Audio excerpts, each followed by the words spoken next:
hello in the chat box. I'm assuming that means that you can hear me okay and that you can see me okay. And I'd like to welcome as well. Yes, I've got a yes in there. I'd like to welcome those of you who are attending through Click Meeting, and also those of you who are following the session on Facebook Live as well. Okay. Just a couple of housekeeping issues to begin with. This webinar is being recorded. It's being recorded, streamed, and you're going to receive a recording of the webinar straight after it finishes. So if there's anything you'd like to watch again, go over, or if you'd like to share the recording with somebody else, then feel free to do so. You're also going to be receiving, within a period of 3 days, a certificate and a virtual goodie bag, okay, which I won't reveal any more detail about, okay? I'm going to be talking then about mixed ability. Before I do, I'll just introduce myself so you know something about me. I am, so I'm a teacher trainer for Pearson. I'm based in Spain, near Madrid, although I do teach training nationally and internationally sometimes as well. I'm from England, though. I'm from the south of England. I started teaching in England in the north. I started teaching English and French in French and German, I should say, in secondary schools in England. Before I moved to Spain, where I've been teaching English and French, mainly secondary, some primary, until about 5 years ago when I started doing teacher training. Okay, so those are just a few things about me professionally. I'm also going to tell you a few things about me personally, okay? But we're going to do this as a little game, as a little icebreaker, as a warmer to start. Okay, so all these numbers you can see on the screen, they refer to something about me, and I'd like you to guess what they refer to. Okay, so all these numbers have a meaning for me. What do they mean? Now, you don't know, but you have to have a guess. So I'm the two children. The first one was 50 age. Just scandalous comments. I think I need to start wearing like a wig or something. I'm a bit younger than 50 actually, but I'll let you off. Never mind. My address 1147. I do speak I speak 4 languages. My German's a bit rusty now. Yes, people are guessing it's my my credit card. Yeah, I didn't put a 9-digit credit card number on there. I haven't written 4 books. I've planted a tree. I've had children, and I need to write a book. That's the third thing to do. Delivered 1,147 webinars. That's a good one. I've delivered a few actually in my time, even more recently in this current predicament, but not that many quite. Yeah, I don't have that many pets or anything. Okay, okay, good. Yeah, great. So thank you. Born in January 1947. So some of you, you're winding me up now. 4 marriages, 2 wives. Okay, I'm going to reveal what they stand for. So I live in a village, a beautiful village called Miraflores de la Sierra, which means look flowers of the mountain, and it's at an altitude of 1,147 meters. I once won £50 on the premium bonds in England. It's like a state lottery, kind of. I'm one of 4 siblings, so I have a sister and 2 brothers, and I live at number 4. And I'm born on the 2nd of August, so you can get your birthday cards in the post. And I've got 2 children. Okay, so some of you guessed that. All right. Okay, so just a word on that introduction. Yeah, we're almost there. Just an icebreaker to start, but also an activity you can use with your students, of course. This kind of guessing game, the teacher models it first, and then the students can play with one another.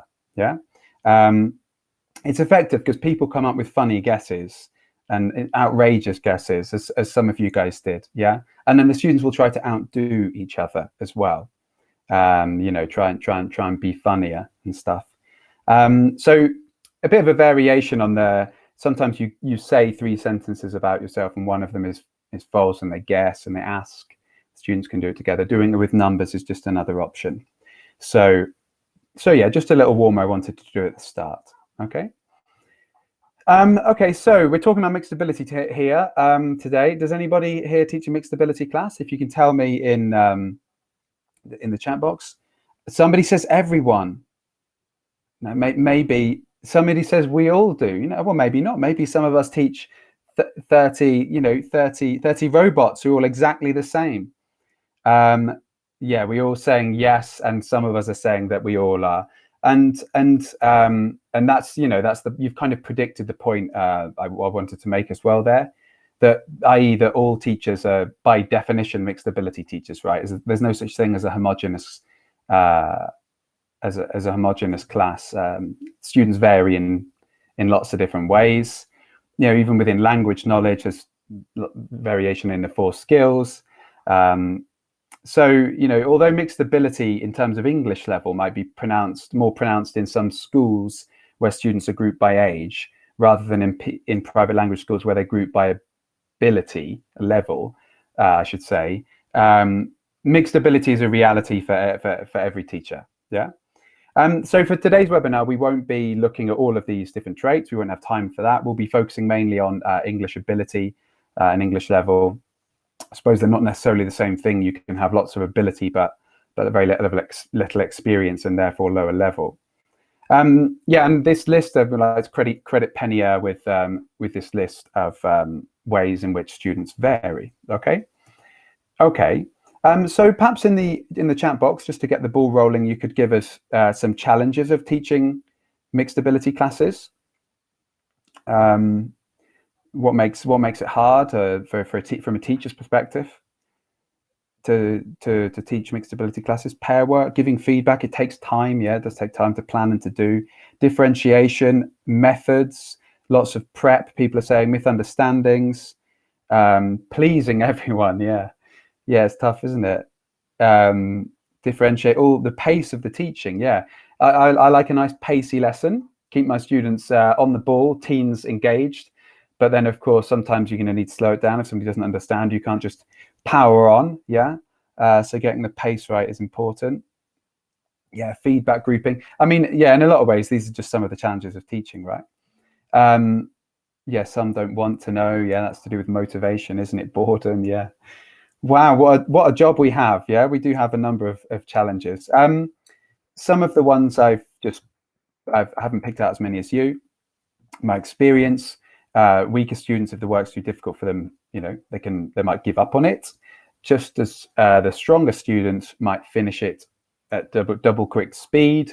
And both of these groups of students, you know, whether they can't do it or they've done it straight away, they can get bored, switch off, and they find themselves something else to do, such as messing about. Yeah. As you know, you should be attending to the individual needs of every student. We should be, as we're told, and it's a real challenge. You might have 30 students in a class, you might have 6 classes, you know, and you're supposed to be attending to everybody's individual needs. It's a massive task. Yeah. And another one I've picked out, this idea that they'll label each other. The weaker students and the stronger ones too, there can be some stigma there. They realize they have, you know, of different levels and abilities. In the middle, that's supposed to be a picture of me feeling frustrated. I think it came out a bit wrong. It looks kind of angry, but they might make you feel angry as well. Okay, but there are challenges to teaching this ability. There's no doubt about that. But have a look at this picture. If you could tell me in the chat box if this class is half empty or half full. Virginia is straight in there with the right answer. It's clearly half full. Yeah. So depends on what's inside. Yeah.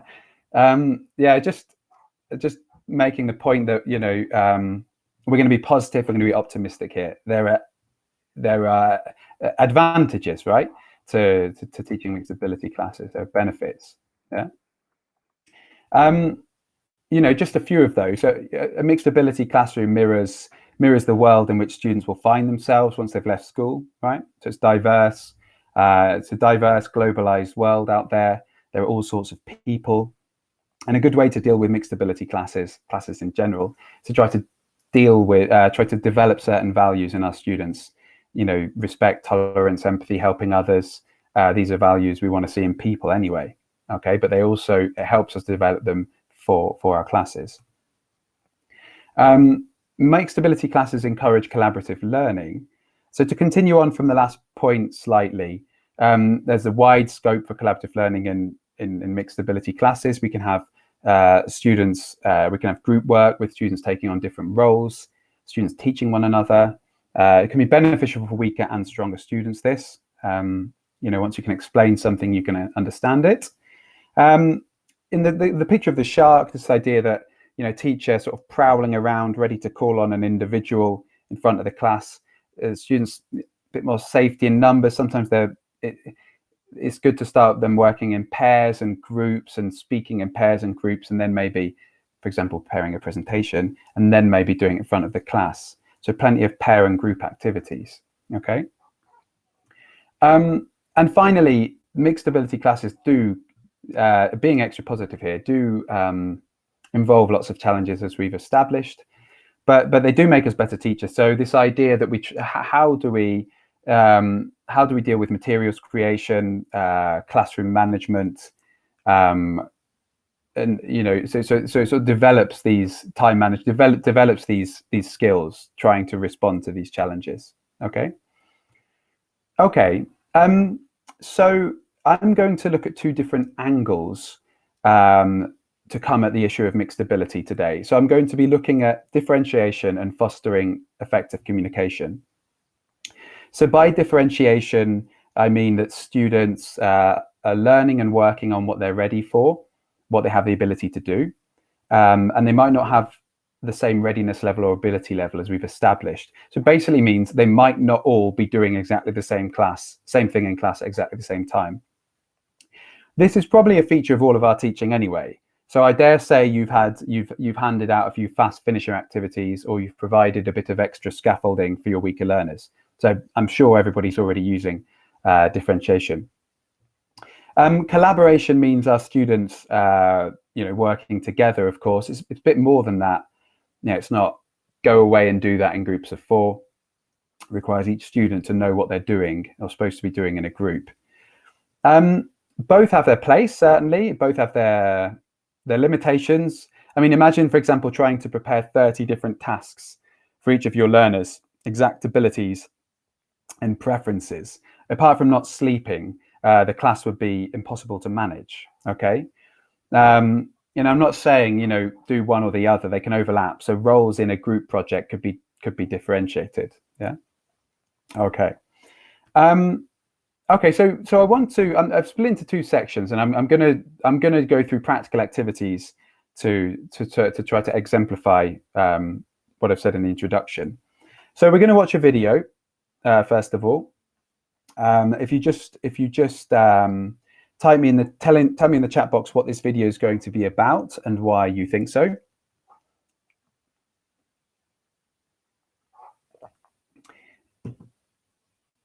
Any ideas? We're primary schools, and what children playing in recess time? Yeah, kids in the playground, uniform. We've got a break at school. Okay, so yeah, so the video is going to be about school. Okay, just trying to get some vocabulary out of you. Okay, you're going to do a task when you're watching the video, and the task that you're going to do depends on the first letter of your first name. So if you have a look at the letters here and find your task, okay, and you might want to, I don't know if you want to note it down on a piece of paper so that you've got a record of it when I play the video. Okay, so these are your tasks. So you've all got a task. So as I said, I'm going to play the video now. We've got this webinar is full, so there's 1,000 people in here, which is amazing. I think it's things a record for me, so that's good. But I'm going to play the video through the webinar tool, but I'm also going to put it in the chat box. I'm going to put a link in the chat box, just in case you've got some bandwidth issues and your machine's going to be struggling with the video playing through the tool. You've got the option of watching it on YouTube. Okay, so I'm going to, because this is something to remember for an online class as well, different ways of playing a video. So the video is in the chat box. Yeah, so you might want to copy it and put it in your browser. I'm also going to play the video through the tool. Okay, so here we go. So let's watch the video and do our task, do our job. Okay.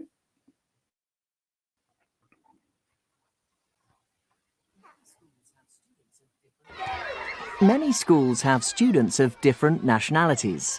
In the playground at one school in London, you can hear not 5 languages, not 15, Not 30, but 42. Byron Court is a primary school with 600 children from 5 to 11 years old. Bună, eu sunt Adelin. Maru naam Chedi. Selam, ani ismi Fat. Meu naam Ayuso. In the primul name Aka Persian. Numele meu este Yasu Melene Stefanos. They are from Somalia, Iraq, Poland, Romania, Nepal, the Philippines, and many more. And, oh yes, of course, from England. This part of London has families from all over the world. They come to live and work in London. Dania, click on one of those. Many children don't speak English when they start. It can be a problem, but with good teachers and friends, they learn fast. Persian. Poland, Romania, Nepal, the Philippines, and many more.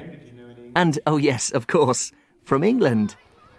This part of London has families world in art. Their schoolwork is good too.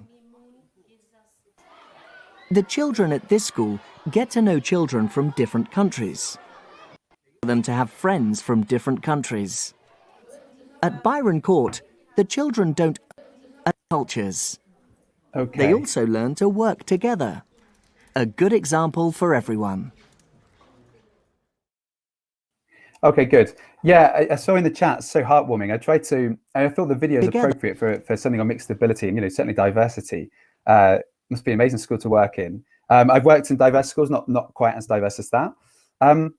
Yeah, so video, again, using video in general is something I've used a lot extensively in my classes, my face-to-face classes, but also in online classes as well. There's a lot you can do with a video in an online class. Okay, so you had a task to do. I'm not going to get.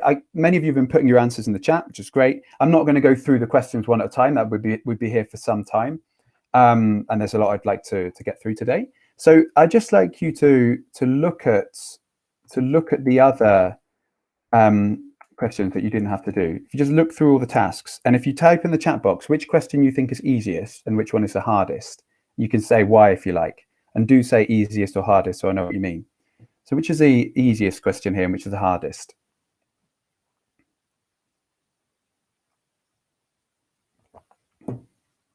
AC easiest. Easiest numbers, yeah. Yeah, easy countries.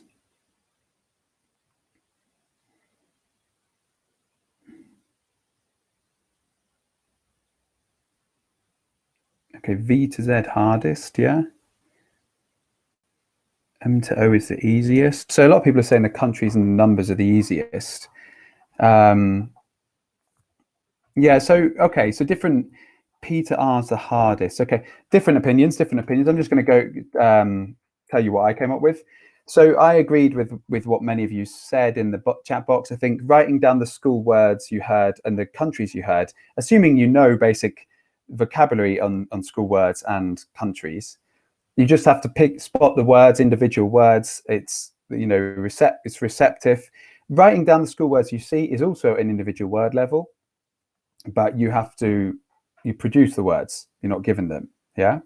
But I think those tasks are a bit easier. And then some of the harder ones, so Many D to schools F have and S students to U, of different nationalities. these questions require in the a bit of playground inference. At one school in London, you can and hear sort of not 5 languages, hypothesizing as not well, 15, certainly in the case not of the 30, first one. but 42. Byron Court is a thinking about the primary school implications. with 600 Also, children all of these from tasks actually 5 involve to writing 11 years sentences, old. like writing a bit more, extended language with putting the grammar together. P to R and V to Z, they'll probably have some ideas about those ones. But again, they require a bit more Somalia, language. Okay. Iraq, Poland. So look, Romania, I gave you. There were 8 tasks the here. Philippines, and many more. My basic point here and, is that oh you can yes, have, of course, from England. You can have different tasks around the same input. This part of London so has everybody's families watching the from video, and all we're over doing the different world. tasks. They come to live and work You in chose London. the task called it. I assigned a task to you according to your first name. Many children don't speak English when they Again, start. I might assign tasks to my students based on what I think they need to work but on. with good There are 8 teachers and here. I'm not friends, suggesting they that every learn time we do an fast. activity, we need 8 different Soon activities. their English is I just good, did. It's kind of and so their many to look schoolwork at is some good different too. ways of things we might do around the video. I've The used this type children of at thing this with school perhaps three get to know three children different from activities. different countries. But we They're can laughing have and different talking activities together. around the same It's great for them to have inputs, friends from different depending countries. on, you know, if our students At Byron need Court, that. Yeah. the And children if we don't can't just have only one do activity that we're all going to schoolwork. be able to do. They learn about different cultures. Okay. So other They also examples from the learn to video. work together. A good example You for know, things you everyone. could do. Video. You can take screen grabs of videos very easily. So this activity is a matchup. They've got to match up what's happening in each screen grab. The next activity is a matchup, but some of the words are missing. So, you know, that it's a little bit more difficult. And then the next activity is they have to write what's happening in each screen grab using some of the key vocabulary that I've put in a box for them. So the end result is the same. It just, you know, it's different ways of doing the same task. Yeah. So again, it's another way of differentiating. Okay. Good. On to the next one. So someone's asking about shaming, singling out students. I'll come to that. I will come to that point. Yeah. Okay. So let's move on to a different kind of lesson. This one is you might not be able to see the whole you know, all of the activities very clearly. The resolution's not perfect, I think. But I'll explain it. Okay, so in this lesson, the students are working towards doing like a role play, ordering a snack in a cafe. They see a video which provides a model. They're introduced to key functional language. They complete a dialogue for practice, and then finally they do the role play. Okay, so it's sort of a scaffolded lesson, right? So I want to have a look at the penultimate step, which is the practice dialogue and what we could do in class here. So you're going to do the dialogue with me. Now I can't hear you. You can hear me. So I'm just gonna imagine that you're playing your part. So don't let me down. I'd like you all talking to your screens as if you were doing this dialogue.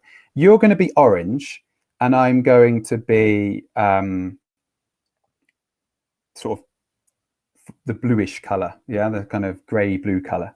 Okay, so you're going to start the dialogue. Okay, so go. A hot dog, please. Yes, can I get some chips? Thanks. Oh, can I have some ketchup with that?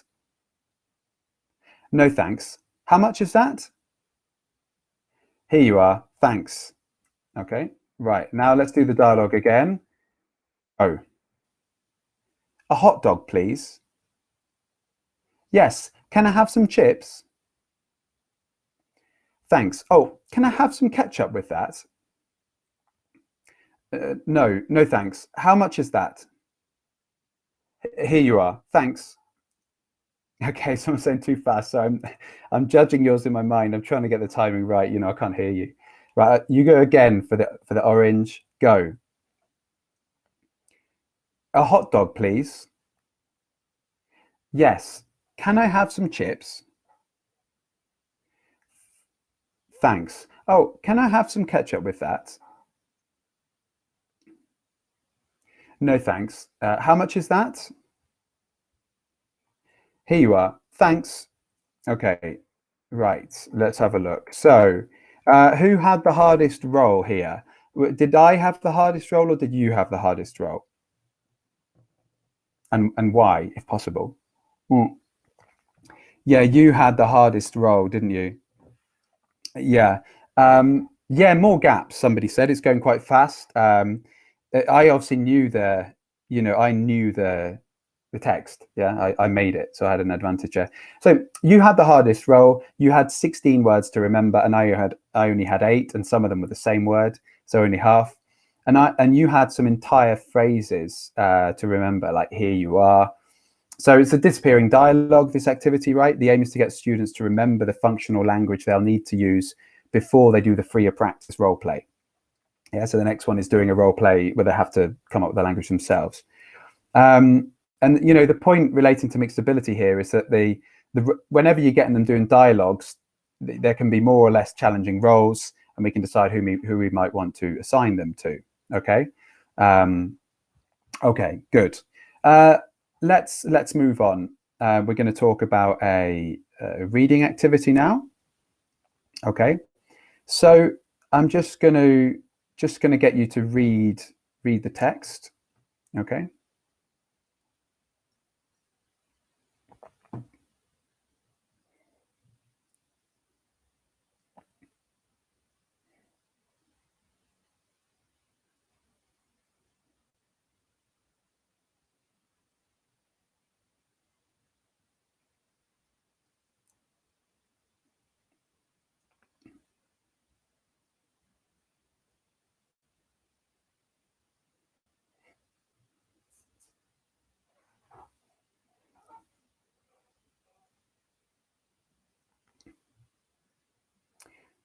Okay, so people are saying okay in the chat. Hopefully you've been able to read most of the text. So this is the text in question.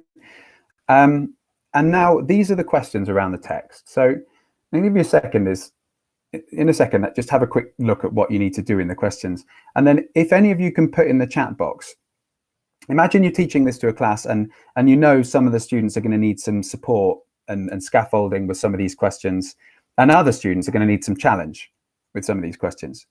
You know, one of the things when you're teaching sort of on the go, you just kind of, you have like a little battery of ideas of ways to add support and ways to add challenge that you just kind of implement on the go.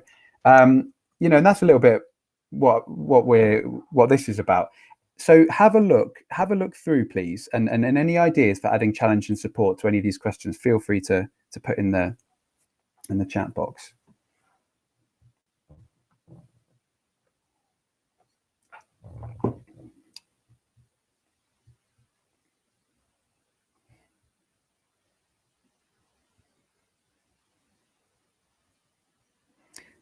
Ask them to work in a pair where each group has a student that has a high ability than the other one. Yeah, can have them supporting one another. Somebody mentioned pre-teaching vocabulary as well. Yeah, underlining the text, the words in the text for support. Yeah, also you can be pointing out keywords, can't you? Have to underline the adjectives used. Challenge, yeah, underline the adjectives used. Support, have a vocab definition box. Yeah, that can be there again if students need it, right? So you can. One of the things to say about differentiation, and this was touched upon before, is it doesn't always have to be, right, you do this and you do that, although it can be. It can be, this support is there for you if you need it. So allowing an element of choice. Open-ended questions, underlining keywords. Yeah, I mean, yeah, the activities actually get more difficult here. Okay. Assign different activities to a different group. Yeah, that's a nice collaborative activity, isn't it? Hassan saying getting different groups to work on different tasks, a little bit like we did before, and then coming back in to check in. Just going to take a sip of water. Okay, so I've just got just going to put some examples on the board and talk about the number refers to the question they refer to. So as you mentioned, you can pre-teach. It's always a judgment on how much you need to pre-teach, and a lot of pre-teaching for everybody means that they're going to understand all of the reading, but they won't work out any words from context. But it may be necessary. Yeah. So the first two red ones, the making up another question, making up true or false, they're popular ones for fast finishers, because making up extra questions for classmates, you know, there's a reason for doing it. So they're actually going to have an audience for their questions. You're going to ask them to somebody rather than just writing a sentence in their book that, you know, doesn't mean anything. Yeah. The line where the text is located. So sometimes weaker students, you know, when they're looking for a detail in what seems to be a long text to them, it can be really daunting and difficult. And they just you know, they just can give up. I found. So if you do really have students who are, you know, much weaker level, weaker readers, you can tell them with the paragraph where the answers are, or you can tell them the lines where the answers are, which is even more support, obviously, than telling where the paragraphs are. You know, and imagine you had 5 questions. You could tell them where the lines where the answers are could be jumbled up. So they know they've got 5 lines that relate to each question, or they could be in order, which is easier, of course. So that's an option, giving them kind of clues or guidance as to what they're supposed to be looking at. Yeah. Other fast finisher exercises include correcting false statements on the true or false ones, and getting them to use vocabulary productively in different ways and personalized. Okay. Yeah, so just a few. Next activity is a dictation. So you may use dictation in your class. You know, the teacher typically, or an audio track, reads something out and the students write down what's being read out. So it's a listening activity and a writing activity. Good for focusing on spelling, word boundaries. Good in English as well, because English is a language where it's easier in some ways and harder in other ways, right? So one of the challenges of English is the exceptions. The sound, the relationship between the sound and the written word is uneasy. There's lots of exceptions. So dictation can help us with this. Something like Spanish is much easier in that respect. It's written as it sounds. But you know, you do a dictation and maybe you've got much weaker students who find it really difficult to write down what's being said. And so you can give them part of the text and they just have to fill in some of the gaps. Or if they were really weaker learners, you could give them all of the text and they just have different options at different times and have to underline which one they hear. But again, it's another example of, kind of the same input for everybody in the same amount of time, but just a slightly differentiated task. Yeah, running dictation is fun. Okay. Okay, I want to look at differentiated homework. And I want to look at how we might set differentiated homework using a digital platform. So there are many different platforms out there, like Moodle. There's Google Classroom. I'm going to use an example from Pearson. I'm going to look at Pearson's online management system, which is My English Lab. Okay. So this is sort of inside a platform. Activities for students to do digitally at home. In this one here, you can see I've highlighted that activities are labeled in terms of their difficulty. Okay, so this attends to mixed ability and for teachers to know the level of challenge. Okay, here are a couple of basic examples of activities. Basic drag and drop writing activity to help students with functional language and to structure an email, and the video activity where students have to watch an interview and spot vocabulary. Okay, so this is a grammar activity. It's present tenses. I see the little light bulb gives the students the the grammar box for support. Okay, so the idea then of these activities is that when you do activities in an online learning management system, they're automatically graded, as you might expect. So you don't have to grade a workbook in class. And also, once students have submitted their work, they see what they got right and wrong. Yeah. So for the wrong answers, they get a hint, as you can see on the screen here, and then they try to get the wrong ones, try to do them again to get them right, to practice and to improve their score. Okay. Then we select the activities we want to sort of assign to our students, and then we select the students we want to assign them to. So we could assign activities to the whole class, or we might decide that some need more practice in a certain skill than others. So we can tailor the homework we set to individual students' needs if we wish, which caters to a mixed ability class. So this student might need a bit more, might need a bit less, might need this type of activity, might need that type of activity. Okay. So of course, the teacher has access to the students' grades. My class here isn't doing very well, as you can see. I can see their overall achievement level and their effort level too. So, how many activities have they done? They've done 1 out of 30 that I've set them. They're probably not working very hard. Yeah. And finally, I can dial down onto specific areas, and indeed to a specific activity to see how they're progressing. Okay. And the idea is then all of this data and this information and that you find out from your students, you use it in your teaching, see what they need. It's assessment for learning, let's say. Okay, so My English Lab is an example of a digital homework tool, and it's obviously even more relevant in the times we're currently experiencing, and also helps teachers to deal with mixed ability. Moving on to another tool. breaking news English. So this is it's not a Pearson site, it's just it's a website on the internet. This has news articles on different topics at a range of levels. As you can see here, 0, 1, 2, 3, and then 4, 5, 6. I think there are 7 levels. And complete with listening and various types of activities. So it's got text with activities.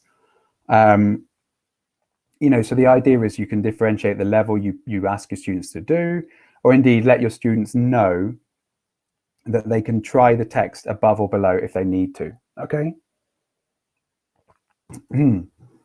Okay. So let's have a look. So where was I? Breaking news English. Okay, so it's something you might want to check out. Okay. Okay, good. Okay, so I just want to touch, before I move on to collaboration, I want to touch on this idea of stigma.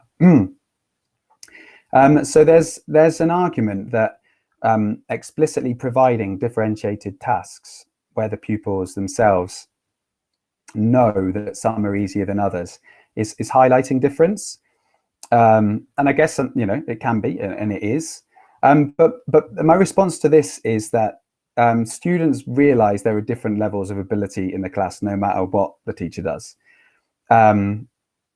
So you could give them all exactly the same task, and they probably still, well, they do. Let's still label each other, and they're not necessarily supportive of one another. But if we do provide support and scaffolding and tasks that are appropriate to students' levels, the weaker students feel that the teacher is doing something for them rather than, you know, forgetting about them. And of course, if a student's doing a task that's accessible and can have, you know, then they can experience success with the work that they're doing, and then that helps them to grow in confidence. Okay, and we can actually be open about this with our class, so we can say explicitly that, you know, some students might have, we all have different strengths and weaknesses, and some might need a bit more, some students might need a bit more help for different reasons, and that's okay. It's not a problem. The question is for students to ask themselves, what can I do to help? We can talk about our students, we can talk about empathy with our students. And I think we also say that, I've always said as a teacher, that what we want to do is to see our students improving no matter what their level. So it's about how much you improve, not how good you are or how good your grade is. So I say to my student, it's more of an achievement to go from a 5 to a 7 than it is to be at an 8 and stay at an 8. You know, we could talk about and sort of trying to engender a growth mindset rather than a fixed one, trying to get away from being good and bad at English, and rather focusing on the idea of making progress, and that everybody's capable of making progress. So these are just some of the things you can have a conversation with your student about these things and be open about them. You wouldn't necessarily have to kind of, you know, slip a weaker student a bit of help without hoping nobody notices. We don't need to. We can be, you know, I really do think we can be open about this. And also, as we said before, it doesn't have to be, you know, it can be giving them different tasks to do, but it can also be getting them to select the task potentially, and then encouraging them to pick a more challenging one if they think that they can. Okay. Right. I'm going to do something which is very unusual in a webinar. Before the next section, I'm just going to fill up my water glass because it's run out, and I'm going to lose my voice in 30 seconds otherwise. Okay. So I'm going to be back with you in 30 seconds. Okay.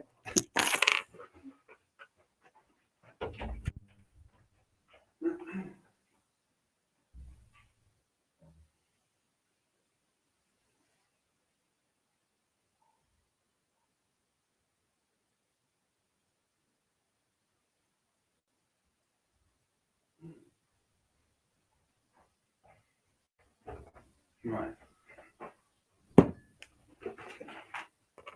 Okay. So I hope you'll forgive me for that little intermission. So let's move on, shall we? So I want you still here. Yeah, it's great to see it's not emptied. Yeah. Thank you for sticking around. Yeah. Okay, so we're going to talk about effective collaboration. Yeah. So collaboration then is key in a mixed ability class. Students working together, learning from each other, and not only from the teacher, seeing each other as a resource, seeing that they can learn from each other, helping one another. And we could also talk about collaboration skills being important for our students' futures. I work in a team in Pearson, and my team works with other teams. Teamwork and collaboration are always at the top of lists that employers, the skills that employers are looking for, employability skills. So we really are talking about, we're getting into the realms of talking about collaboration as a key skill. Yeah. So if we want our students working collaboratively, well, it's not going to happen by magic. So we can sort of imagine they've all been working individually, and we turn up one day and we say, right, we're going to be doing a group project and you're going to be assessing each other with rubrics, and you're going to be collaborating effectively. Off you go. They need to be taught how to collaborate, just like everything else. So they need guidance, particularly if they haven't done it much in the past. So we can teach them explicitly what good collaboration looks like. So if you look at this word cloud, so which of these things represent good collaboration? Yeah. And which represent not so good collaboration? Maybe you can put some ideas in the chat box. So if you tell me if it's good or bad.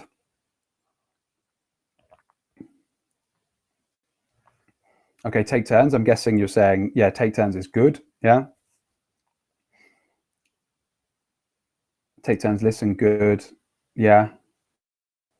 Good. It's good to share your ideas is good. Yeah. Making eye contact is good. Okay. So, you do this type of task with your students. I'm just going to show you the answers. And of course, then the next thing to say is there anything you would add to this list? So what else represents good collaboration or poor collaboration? So the students can add to it. So we're having a conversation about what good collaboration is. And then these kind of points can be put on a checklist, and they can be used as a basis for assessment.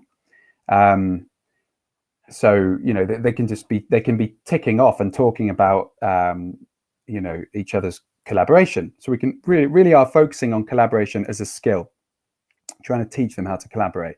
It's important for a mixed ability class. We want lots of collaboration. Okay. So do you ever get your students to help one another? Let's say they're doing an exercise who's got 10 questions in. Some have finished all 10. Some have just done 2 or 3 and they're stuck. Do you ever get the one who's done 10 to help the ones who's only done 2 or 3? Maybe you do, but what's the risk here? Assuming you've not given them any other instructions. Let's say you got your teenage class and you say, right, you've finished. Go and help your friend who's not finished and who's stuck. Yeah, copying and giving answers, right? So copying and giving answers. So often you find they're just helping. Is the idea of helping is to give their partner the book, and so they can kind of copy the answers. Okay, which is not what we want them doing. Okay, so just as I said with the previous slides in teaching them how to collaborate, they'll need to be taught how to help one another. So you can do this on the board with them. So you say, we're stuck on this question. What could you say to help that student? What could you do? And you're kind of giving them strategies. And then when it comes to going to help one another, you say, well, remember the helping strategies. So we're kind of trying to turn them into little teachers as much as we can. And again, explaining why we're doing this, as with everything, explaining we're doing this so that you're helping your classmates learn, because just showing them the answer without any explanation is not helping. Yeah, it's not going to help them understand. So again, it's great to have them helping one another, and they can be taught how to help one another. Yeah. Next point I'd like to make on collaboration, this idea of open tasks. So allowing them to participate at their level. If you look at the first question, it's sort of a conditional question about the conditionals. If I had £1 billion, I would buy a Ferrari. Yeah. But then the second one, if I had £1 billion, I would. So imagine you had 10 questions of the first style. Again, some would finish it faster than others. I'm not saying never do closed questions, but the open question, you can have them individually, finishing the sentences in as many ways as they can. And then you can say, do that for 5 minutes or for 3 minutes. So it may be that someone's can do 1 or 2, and it may be someone can do 10. It may be someone can only use the verb buy a Ferrari, and maybe, others have different verbs: visit fantastic places, invest the money or something. So it's an open task, yeah, and you can have the same amount of time, and students do different amounts, but it's okay. And then they're working individually, and then they can pool their resources in a pair, then pool their resources in a group of 4, and if you've got time, pool their resources as a class, and it's kind of more of a collaborative activity. Okay, so open tasks like this are helpful as well. Okay. Yeah, that's nice. Matilda says, learning a language is to create connection, and that means to collaborate. Yeah, it's true. It's pretty difficult to teach a language without any collaboration. Yeah, it's in that way we're kind of we're in a good place, language teachers, to teach these skills, right? Because of our subjects.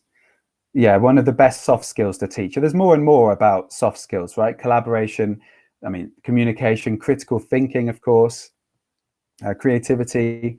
Talking about other skills as well, like leadership, social responsibility, sort of self-responsibility. And so, yeah, we're teaching all of these different skills as well as teaching English. Yeah. But again, they can be integrated, can't they? It's not a case of we're teaching English and we're teaching these skills and we haven't got time. It's we teach English through teaching these skills, and we teach these skills through teaching English. Yeah. Anyway, okay. So moving on. Hi everyone, nice to see you here. So nice. If we want collaboration, we're going to want a good just class let us know identity. where you're joining us from, or good chat kind of a feeling of belonging. Just over 10 minutes. The whole, yeah, pineapple, pine cone. Yeah, it's a pine cone, isn't it? So in Spanish, a piña is a pine cone, but a piña can also mean like a kind of a close-knit group, sort of a team. So ideally, what we're aiming for, the kind of the holy grail, is that our class is sort of a team, and they stick up for one another, and they respect each other, they protect each other, they're a close-knit unit. That we want to kind of get this sort of team spirit, I would say. It's just, for them to collaborate well and for them to function well, sharing, caring, unity. So this is really, is the holy grail of trying to create this sort of atmosphere in our class. So we can talk about this, different ways of doing this. This is just one example. The class motto. So these are companies with their slogans. We say, well, what do we stand for? What's our logo? What's our slogan? What represents us? And then you try and hold them to that and say, well, yeah, well, the way you're behaving, yeah, that's exactly who we are. That's great. Or no, that's not what we do here. Imagine they're, somebody's putting someone else down or laughing at somebody's mistake or what have you. No, that's not who we are. At primary school, in primary, I've not tried this in secondary. You write a class song and start the lesson sort of singing a song, and the song is about what you're about and what you do and who you are. So all these ways to try to build up sort of, a feeling of sort of togetherness and that they're going to help one another. One more sort of idea on that front. I'll just let you read the text on the screen.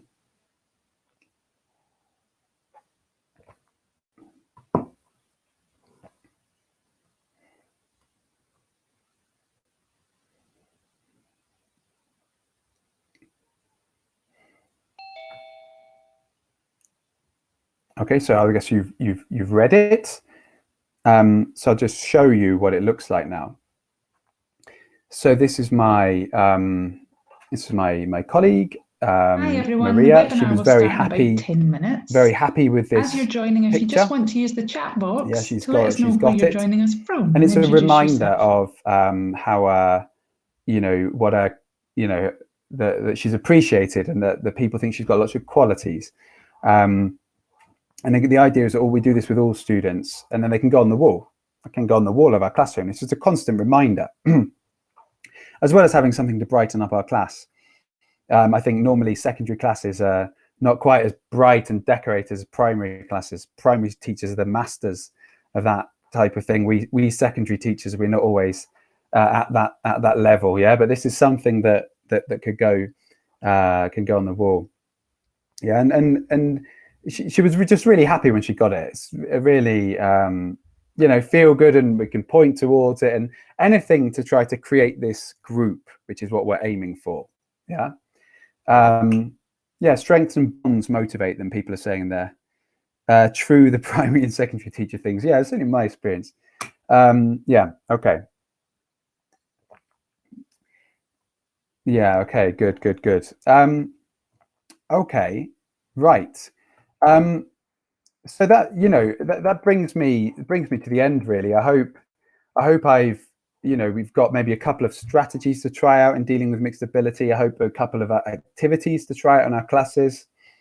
You know, I think as with everything, it's a mix of, you know, a mix of strategies and a mix of approaches, building up this sort of team spirit and getting lots of collaboration, differentiation when necessary, differentiation always up to a point, as I've said. You don't have to be giving out 10 worksheets for every question. It can just be, as we say, little things that you put on the board for a bit of support and a bit of challenge.